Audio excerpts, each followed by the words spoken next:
Beauty and the Beast. Read to you by Wiktor.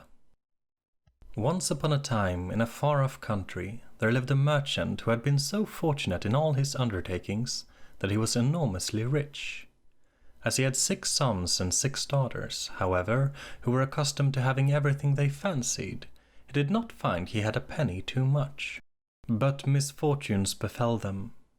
One day their house caught fire and speedily burned to the ground, with all their splendid furniture, books, pictures, gold, silver, and precious goods it contained.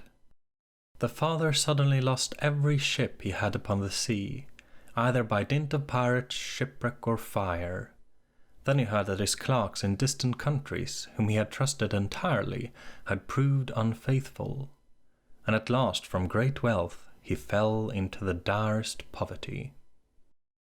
All that he had left was a little house in a desolate place at least 100 leagues from the town, and to this he was forced to retreat. His children were in despair at the idea of leading such a different life. The daughters at first hoped their friends who had been so numerous while they were rich would insist on their staying in their houses, but they soon found they were left alone. Their former friends even attributed their misfortunes to their own extravagance and showed no intention of offering them any help. So nothing was left for them but to take their departure to the cottage, which stood in the midst of a dark forest and seemed to be the most dismal place on the face of the earth. As they were too poor to have any servants, the girls had to work hard, and the sons, for their part, cultivated the fields to earn their living. Roughly clothed and living in the simplest ways, the girls regretted unceasingly the luxuries and amusements of their former life. Only the youngest daughter tried to be brave and cheerful. She had been as sad as anyone when misfortune first overtook her father, but soon recovering her natural gaiety, she set to work to make the best of things, to amuse her father and brothers as well as she could, and to persuade her sisters to join her in dancing and singing. But they would do nothing of the sort, and because she was not as doleful as themselves, they declared this miserable life was all she was fit for. But she was really far prettier and cleverer than they were. Indeed, she was so lovely she was always called Beauty. After 2 years, when they were all beginning to get used to their new life, their father received news that one of his ships, which he had believed lost, had come safely into port with a rich cargo. All the sons and daughters at once thought that their poverty was at an end and wanted to set out directly for the town. But their father, who was more prudent, begged them to wait a little, and thought it was harvest time and he could ill be spared, determined to go himself to make inquiries. Only the youngest daughter had any doubt but that they would soon again be as rich as they were before. They all loaded their father with commissions for jewels and dresses, which it would have taken a fortune to buy. Only Beauty, feeling sure that it was of no use, did not ask for anything. Her father, noticing her silence, said, "And what shall I bring for you, Beauty?" "The only thing I wish for is to see you come home safely," she answered. But this reply vexed her sisters, who fancied she was blaming them for having asked for such costly things. Her father, however, was pleased, but as he thought that at her age she certainly ought to like pretty presents, he told her to choose something. "Well, dear father," she said, "as you insist upon it, I beg that you will bring me a rose. I have not seen one since we came here, and I love them so much." The merchant reached town as quickly as possible, only to find that his former companions, believing him to be dead, had divided his cargo between them.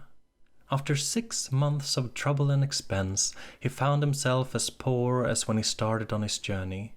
To make matters worse, he was obliged to return in the most terrible weather. By the time he was within a few leagues of his home, he was almost exhausted with cold and fatigue. Though he knew it would take some hours to get through the forest, he resolved to go on. But night overtook him, and the deep snow and bitter frost made it impossible for his horse to carry him any farther. Not a house was to be seen. The only shelter he could get was the hollow trunk of a great tree, and there he crouched all the night, which seemed to him the longest he had ever known. The howling of the wolves kept him awake, and when at last day broke, the falling snow had covered up every path, and he did not know which way to turn. At length he made out some sort of path, but it was so rough and slippery that he fell down more than once. Presently it led him into an avenue of trees which ended in a splendid castle. It seemed to the merchant very strange that no snow had fallen in the avenue of orange trees, covered with flowers and fruit. When he reached the first court of the castle, he saw before him a flight of agate steps. He went up them and passed through several splendidly furnished rooms. The pleasant warmth of the air revived him, and he felt very hungry, but there seemed to be nobody in all this vast and splendid palace. Deep silence reigned everywhere, and at last, tired of roaming through empty rooms and galleries, he stopped in a room smaller than the rest, where a clear fire was burning, and a couch was drawn up cosily before it. Thinking this must be prepared for someone who was expected, he sat down to wait till he should come, and very soon fell into a sweet sleep. When his extreme hunger wakened him after several hours, he was still alone, but a little table with a good dinner on it had been drawn up close to him. He lost no time in beginning his meal, hoping he might soon thank his considerate host, whoever it might be. But no one appeared, and even after another long sleep, from which he awoke completely refreshed, there was no sign of anybody, though a fresh meal of dainty cakes and fruit was prepared upon a little table at his elbow. Because he was naturally timid, the silence began to terrify him, and he resolved to search once more through all the rooms, but it was of no use. There was no sign of life in the palace.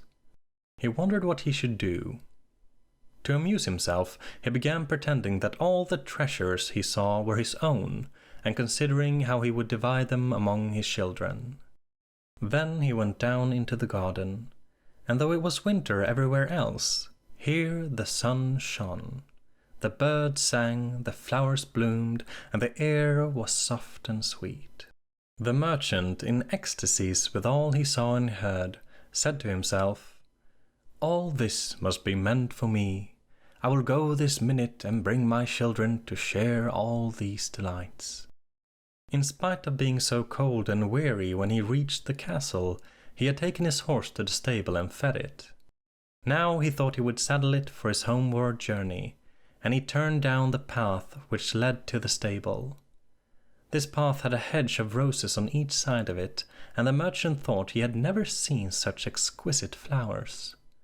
They reminded him of his promise to Beauty, and he stopped and had just gathered one to take to her when he was startled by a strange noise behind him.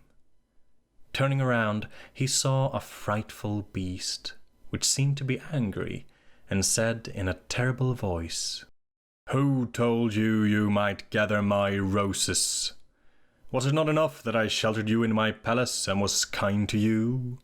This is the way you show gratitude, by stealing my flowers, but your insolence shall not go unpunished."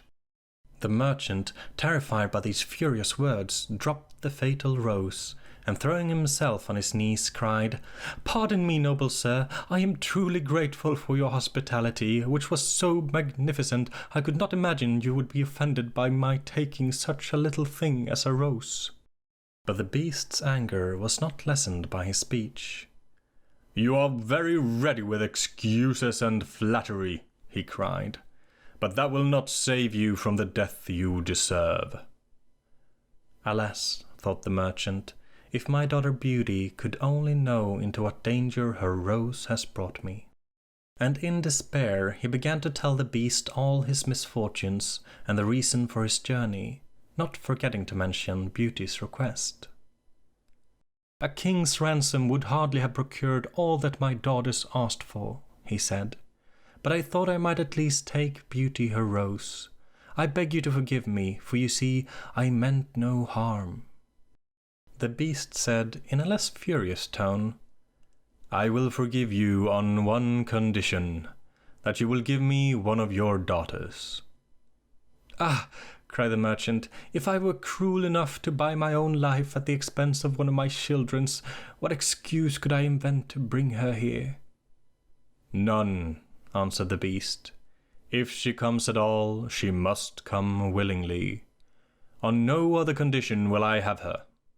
See if any one of them is courageous enough and loves you enough to come and save your life. You seem to be an honest man, so I will trust you to go home. I will give you a month to see if any of your daughters will come back with you and stay here to let you go free. If none of them is willing, you must come alone, after bidding them goodbye forever. For then you will belong to me, and do not imagine that you can hide from me. For if you fail to keep your word, I will come and fetch you," added the beast grimly. The merchant accepted his proposal, though he did not really think that any of his daughters would be persuaded to come. He promised to return at the time appointed, and then, anxious to escape from the presence of the beast, he asked permission to set off at once. But the beast answered that he could not go until the next day. "Then you will find a horse ready for you," he said. "Now go and eat your supper and await my orders." The poor merchant, more dead than alive, went back to his room, where the most delicious supper was already served on the little table drawn up before a blazing fire. But he was too terrified to eat, and only tasted a few of the dishes for the fear that the beast should be angry if he did not obey his orders. When he had finished, he heard a great noise in the next room, which he knew meant that the beast was coming. As he could do nothing to escape his visit, the only thing that remained was to seem as little afraid as possible. So when the beast appeared and asked roughly if he had supped well, the merchant answered humbly that he had, thanks to his host's kindness. Then the beast warned him to remember their agreement and to prepare his daughter exactly for what she had to expect. "Do not get up tomorrow," he added, "until you see the sun and hear a golden bell ring. Then you will find your breakfast waiting for you, and the horse you are to ride will be ready in the courtyard. He will also bring you back when you come with your daughter a month hence. Farewell. Take a rose to Beauty, and remember your promise." The merchant lay down until the sun rose. Then after breakfast he went to gather Beauty's rose and mounted his horse, which carried him off so swiftly that in an instant he had lost sight of the palace. He was still wrapped in gloomy thoughts when the horse stopped before the door of his cottage. His sons and daughters, who had been uneasy at his long absence, rushed to meet him, eager to know the results of his journey, which, seeing him mounted upon a splendid horse and wrapped in a rich mantle, they supposed to be favourable. But he hid the truth from them at first, only saying sadly to Beauty as he gave her the rose, "Here is what you asked me to bring you. Little you know what it has cost." But this excited her curiosity so greatly that presently he told them his adventures from beginning to end. And then they were all very unhappy. The girls lamented loudly over their lost hopes, and the sons declared their father should not return to the terrible castle, and began to make plans for killing the beast if it should come to fetch him. But he reminded them he had promised to go back. Then the girls were very angry with Beauty and said it was her fault. If she had asked for something sensible, this would never have happened. Poor Beauty, much distressed, said to them, "I have indeed caused this misfortune, but who could have guessed that to ask for a rose in the middle of summer would cause so much misery? But as I did the mischief, it is only just that I should suffer for it. I will therefore go back with my father to keep his promise." At first, nobody would hear of it. Her father and brothers, who loved her dearly, declared nothing should make them let her go. But Beauty was firm, As the time drew near, she divided her little possessions between her sisters and said goodbye to everything she loved. When the fatal day came, she encouraged and cheered her father as they mounted together the horse which had brought him back. It seemed to fly rather than gallop, but so smoothly that Beauty was not frightened. Indeed, she would have enjoyed the journey if she had not feared what might happen at the end of it. Her father still tried to persuade her to go back, but in vain. While they were talking, the night fell. Then, to their great surprise, wonderful colored lights began to shine in all directions, and splendid fireworks blazed out before them. All the forest was illuminated. They even felt pleasantly warm, though it had been bitterly cold before. They reached the avenue of orange trees and saw that the palace was brightly lighted from roof to ground, and music sounded softly from the courtyard. "The beast must have been very hungry," said Beauty, trying to laugh, "if he makes all this rejoicing over the arrival of his prey." But in spite of her anxiety, she admired all the wonderful things she saw. When they had dismounted, her father led her to the little room he had been in before. Here they found a splendid fire burning, and the table daintily spread with a delicious supper. The merchant knew that this was meant for them, and Beauty, who was less frightened now that she had passed through so many rooms and seen nothing of the beast, was quite willing to begin, for her long ride had made her very hungry. But they had hardly finished their meal when the noise of the beast's footsteps was heard approaching, and Beauty clung to her father in terror, which became all the greater when she saw how frightened he was. But when the beast really appeared, though she trembled at the sight of him, she made a great effort to hide her horror and saluted him respectfully. This evidently pleased the beast. After looking at her, he said in a tone that might have struck terror into the boldest heart, though he did not seem to be angry, "Good evening, old man. Good evening, Beauty." The merchant was too terrified to reply, but Beauty answered sweetly, "Good evening, beast." "Have you come willingly?" asked the beast. "Will you be content to stay here when your father goes away?" Beauty answered bravely that she was quite prepared to stay. "I am pleased with you," said the beast. "As you have come of your own accord, you may remain. As of you, old man," he added, turning to the merchant, "at sunrise tomorrow take your departure. When the bell rings, get up quickly and eat your breakfast, and you will find the same horse waiting to take you home. But remember that you must never expect to see my palace again." Then, turning to Beauty, he said, "Take your father into the next room and help him choose gifts for your brothers and sisters. You will find 2 traveling trunks there. Fill them as full as you can. It is only just that you should send them something very precious as a remembrance." Then he went away after saying, "Goodbye, Beauty. Goodbye, old man." Beauty was beginning to think with great dismay of her father's departure, but she was afraid to disobey the beast's orders. They went into the next room, which had shelves and cupboards all around it. They were greatly surprised at the riches it contained. There were splendid dresses fit for a queen, with all the ornaments to be worn with them. And when Beauty opened the cupboards, she was dazzled by the gorgeous jewels lying in heaps upon every shelf. After choosing a vast quantity, which she divided between the sisters, for she had made a heap of the wonderful dresses for each of them, she opened the last chest, which was full of gold. "I think, father," she said, "that as the gold will be more useful to you, we had better take out the other things again and fill the trunks with it." So they did this, but the more they put in, the more room there seemed to be, and at last they put back all the jewels and dresses they had taken out, and Beauty even added as many more of the jewels as she could carry at once. Even then the trunks were not too full, but they were so heavy an elephant could not have carried them. "The beast was mocking us," cried the merchant. "He pretended to give us all these things, knowing that I could not carry them away." "Let us wait and see," answered Beauty. "I cannot believe he meant to deceive us.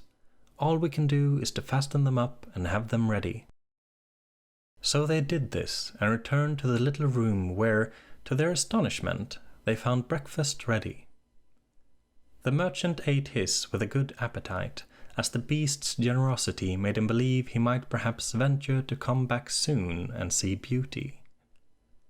But she felt sure her father was leaving her forever, so she was very sad when the bell rang sharply for the second time and warned them that the time has come for them to part. They went down into the courtyard, where 2 horses were waiting, one loaded with the 2 trunks, the other for him to ride. They were pawing the ground in their impatience to start, and the merchant bade Beauty a hasty farewell. As soon as he was mounted, he went off at such a pace she lost sight of him in an instant. Then Beauty began to cry and wandered sadly back to her own room, but she soon found she was very sleepy, and as she had nothing better to do, she lay down and instantly fell asleep.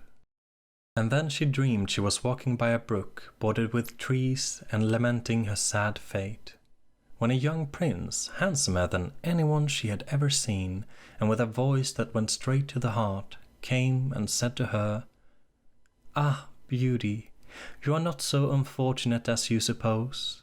Here you will be rewarded for all you have suffered elsewhere. Your every wish shall be gratified. Only try to find me out, no matter how I may be disguised. For I love you dearly, and in making me happy you will find your own happiness. Be as true-hearted as you are beautiful, and we shall have nothing left to wish for." "What can I do, Prince, to make you happy?" said Beauty. "Only be grateful," he answered, "and do not trust too much to your eyes. Above all, do not desert me until you have saved me from my cruel misery." After this, she thought she found herself in a room with a stately and beautiful lady, who said to her, "Dear Beauty, try not to regret all you have left behind you. You are destined for a better fate. Only do not let yourself be deceived by appearances." Beauty found her dream so interesting that she was in no hurry to wake. But presently the clock roused her by calling her name softly 12 times. Then she rose and found her dressing table set out with everything she could possibly want. And when her toilet was finished, she found dinner waiting in the room next to hers. But dinner does not take very long when one is alone, and very soon she sat down cosily in the corner of a sofa and began to think about the charming prince she had seen in her dream. "He said I could make him happy," said Beauty to herself. "It seems then that this horrible beast keeps him a prisoner. How can I set him free? I wonder why they both told me not to trust appearances. But after all, it was only a dream, so why should I trouble myself about it? I had better find something to do to amuse myself." So she began to explore some of the many rooms of the palace. The first she entered was lined with mirrors. Beauty saw herself reflected on every side and thought she had never seen such a charming room. Then a bracelet which was hanging from a chandelier caught her eye, and on taking it down, she was greatly surprised to find that it held a portrait of her unknown admirer, just as she had seen him in her dream. With great delight she slipped the bracelet on her arm and went on into a gallery of pictures, where she soon found a portrait of the same handsome prince, as large as life, and so well painted that as he studied it, he seemed to smile kindly at her. Tearing herself away from the portrait at last, she passed into a room which contained every musical instrument under the sun, and here she amused herself for a long while in trying them and singing until she was tired. The next room was a library, and she saw everything she had ever wanted to read, as well as everything she had read. By this time it was growing dusk, and wax candles in diamond and ruby candlesticks lit themselves in every room. Beauty found her supper served just at the time she preferred to have it, but she did not see anyone or hear a sound. Though her father had warned her she would be alone, she began to find it rather dull. Presently she heard the beast coming and wondered tremblingly if he meant to eat her now. However, he did not seem at all ferocious and only said gruffly, "Good evening, Beauty." She answered cheerfully and managed to conceal her terror. The beast asked how she had been amusing herself, and she told him all the rooms she had seen. Then he asked if she thought she could be happy in his palace, and Beauty answered that everything was so beautiful she would be very hard to please if she could not be happy. After about an hour's talk, Beauty began to think the beast was not nearly so terrible as she had supposed at first. Then he rose to leave her and said in his gruff voice, "Do you love me, Beauty? Will you marry me?" "Oh, what shall I say?" cried Beauty, for she was afraid to make the beast angry by refusing. "Say yes or no, without fear," he replied. "Oh, no, beast," said Beauty hastily. "Since you will not, good night, Beauty," he said. And she answered, "Good night, beast," very glad to find her refusal had not provoked him. After he was gone, she was very soon in bed and dreaming of her unknown prince. She thought he came and said, "Ah, Beauty, why are you so unkind to me? I fear I am fated to be unhappy for many a long day still." Then her dreams changed, but the charming prince figured in them all. When morning came, her first thought was to look at the portrait and see if it was really like him, and she found it certainly was. She decided to amuse herself in the garden, for the sun shone, and all the fountains were playing. She was astonished to find that every place was familiar to her, and presently she came to the very brook and the myrtle trees where she had first met the prince in her dream. That made her think more than ever he must be kept a prisoner by the beast. When she was tired, she went back to the palace and found a new room full of materials for every kind of work, ribbons to make into bows and silks to work into flowers. There was an aviary full of rare birds, which were so tame they flew to Beauty as soon as they saw her and perched upon her shoulders and her head. "Pretty little creatures," she said, "how I wish your cage was near my room, that I might often hear you sing." So saying, she opened the door and found to her delight that it led into her own room, though she had thought it was on the other side of the palace. There were more birds in a room farther on, parrots and cockatoos that could talk, and they greeted Beauty by name. Indeed, she found them so entertaining that she took one or two back to her room, and they talked to her while she was at supper. The beast paid her his usual visit and asked the same questions as before, and then with a gruff good night he took his departure, and Beauty went to bed to dream of her mysterious prince. The days passed swiftly in different amusements, and after a while Beauty found another strange thing in the palace, which often pleased her when she was tired of being alone. There was one room which she had not noticed particularly. It was empty, except that under each of the windows stood a very comfortable chair. The first time she had looked out of the window, it seemed a black curtain prevented her from seeing anything outside.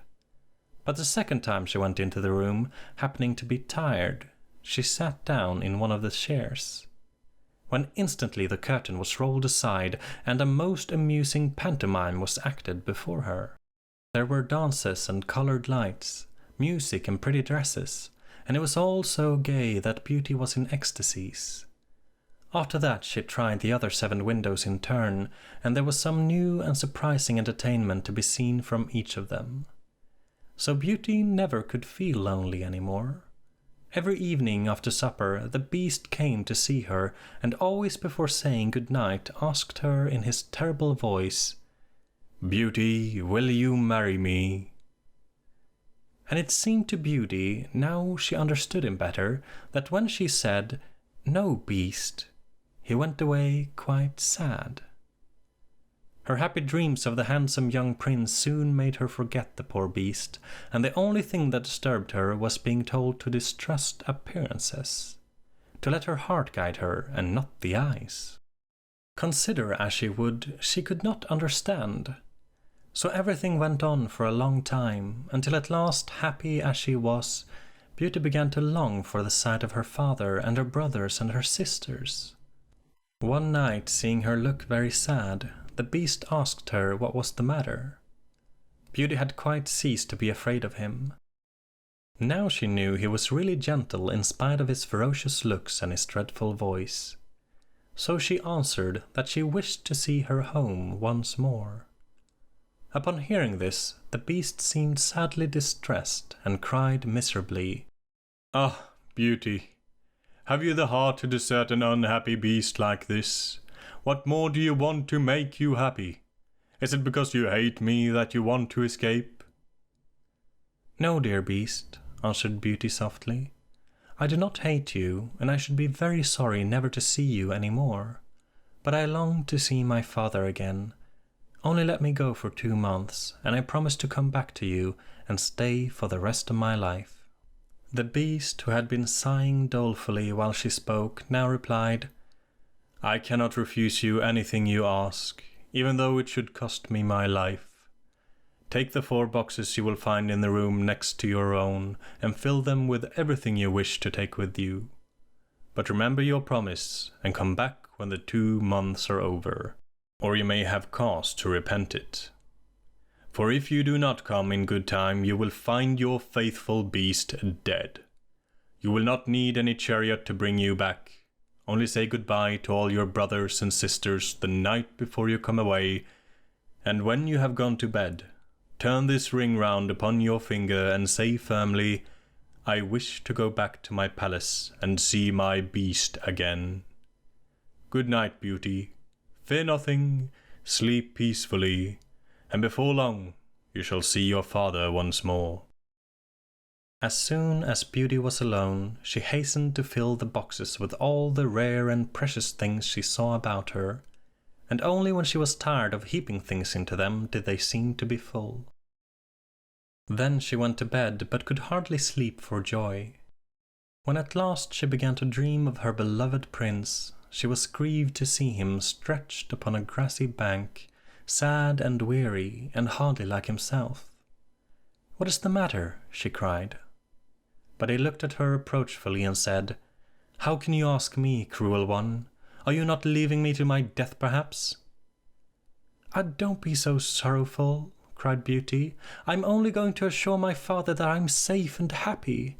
I have promised the beast faithfully I will come back, and he would die of grief if I did not keep my word."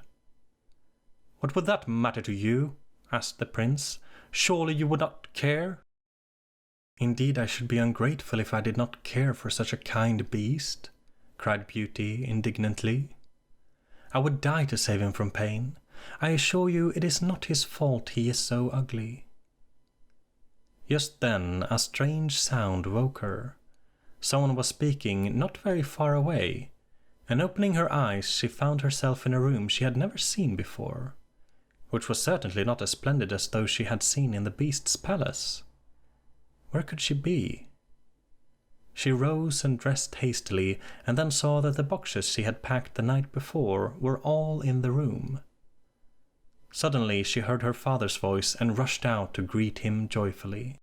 Her brothers and sisters were astonished at her appearance, for they had never expected to see her again. There was no end to the questions they asked her.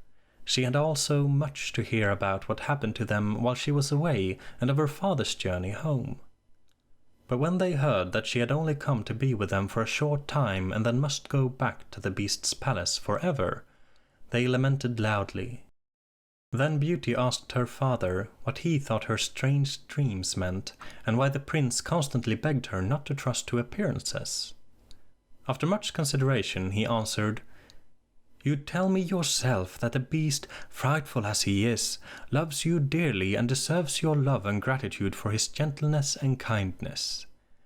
I think the prince must mean you to understand you ought to reward him by doing as he wishes, in spite of his ugliness."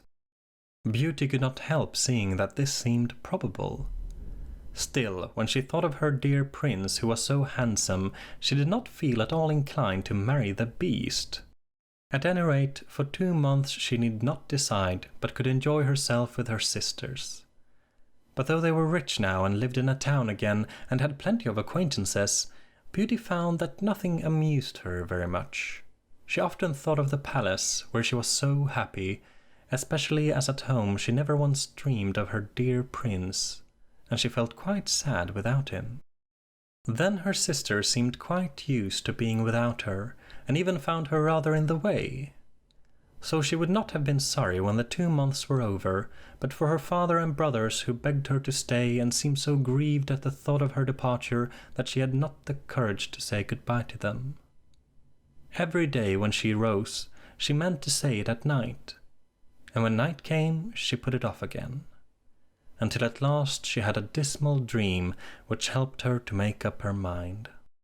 She thought she was wandering in a lonely path in the palace gardens, when she heard groans that seemed to come from some bushes hiding the entrance of a cave. Running quickly to see what could be the matter, she found the beast stretched out upon his side, apparently dying. He reproached her faintly with being the cause of his distress, and at the same moment a stately lady appeared and said very gravely, "Ah, Beauty, see what happens when people do not keep their promises. If you had delayed 1 day more, you would have found him dead." Beauty was so terrified by this dream that the next morning she announced her intention of going back at once. That very evening she said goodbye to her father and her brothers and her sisters, and as soon as she was in bed, she turned her ring round upon her finger and said firmly, "I wish to go back to my palace and see my beast again." Then she fell asleep instantly and only woke up to hear the clock saying, "Beauty, Beauty," 12 times in its musical voice, which told her she was really in the palace once more. Everything was just as before, and her birds were so glad to see her, but Beauty thought she had never known such a long day. She was so anxious to see the beast again that she felt as if supper time would never come. But when it came, no beast appeared. After listening and waiting for a long time, she ran down into the garden to search for him. Up and down the paths and avenues ran poor Beauty, calling him. No one answered, and not a trace of him could she find. At last, quite tired, she stopped for a minute's rest and saw that she was standing opposite the shady path she had seen in her dream. She rushed down it, and sure enough, there was the cave, and in it lay the beast, asleep. So Beauty thought. Quite glad to have found him, she ran up and stroked his head, but to her horror he did not move or open his eyes. "Oh, he is dead, and it is all my fault," cried Beauty, crying bitterly. But then, looking at him again, she fancied he still breathed. Hastily fetching some water from the nearest fountain, she sprinkled it over his face, and to her great delight he began to revive. "Oh, beast, how you frightened me!" she cried. "I never knew how much I loved you until just now, when I feared I was too late to save your life." "Can you really love such an ugly creature as I am?" asked the beast faintly. "Ah, Beauty, you came only just in time. I was dying because I thought you had forgotten your promise. But go back now and rest. I shall see you again by and by." Beauty, who had half expected he would be angry with her, was reassured by his gentle voice, and went back to the palace where supper was awaiting her. And afterward the beast came in as usual and talked about the time she had spent with her father, asking if she had enjoyed herself and if they had all been glad to see her. Beauty quite enjoyed telling him all that had happened to her, When at last the time came for him to go, he asked, as he had so often asked before, "Beauty, will you marry me?" She answered softly, "Yes, dear beast." As she spoke, a blaze of light sprang up before the windows of the palace. Fireworks crackled and guns banged, and across the avenue of orange trees, in letters all made of fireflies, was written, "Long live the prince and his bride." Turning to ask the beast what it could all mean, Beauty found he had disappeared, and in his place stood her long-loved prince. At the same moment the wheels of a chariot were heard upon the terrace, and two ladies entered the room.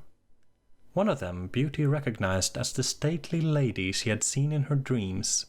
The other was so queenly that Beauty hardly knew which to greet first.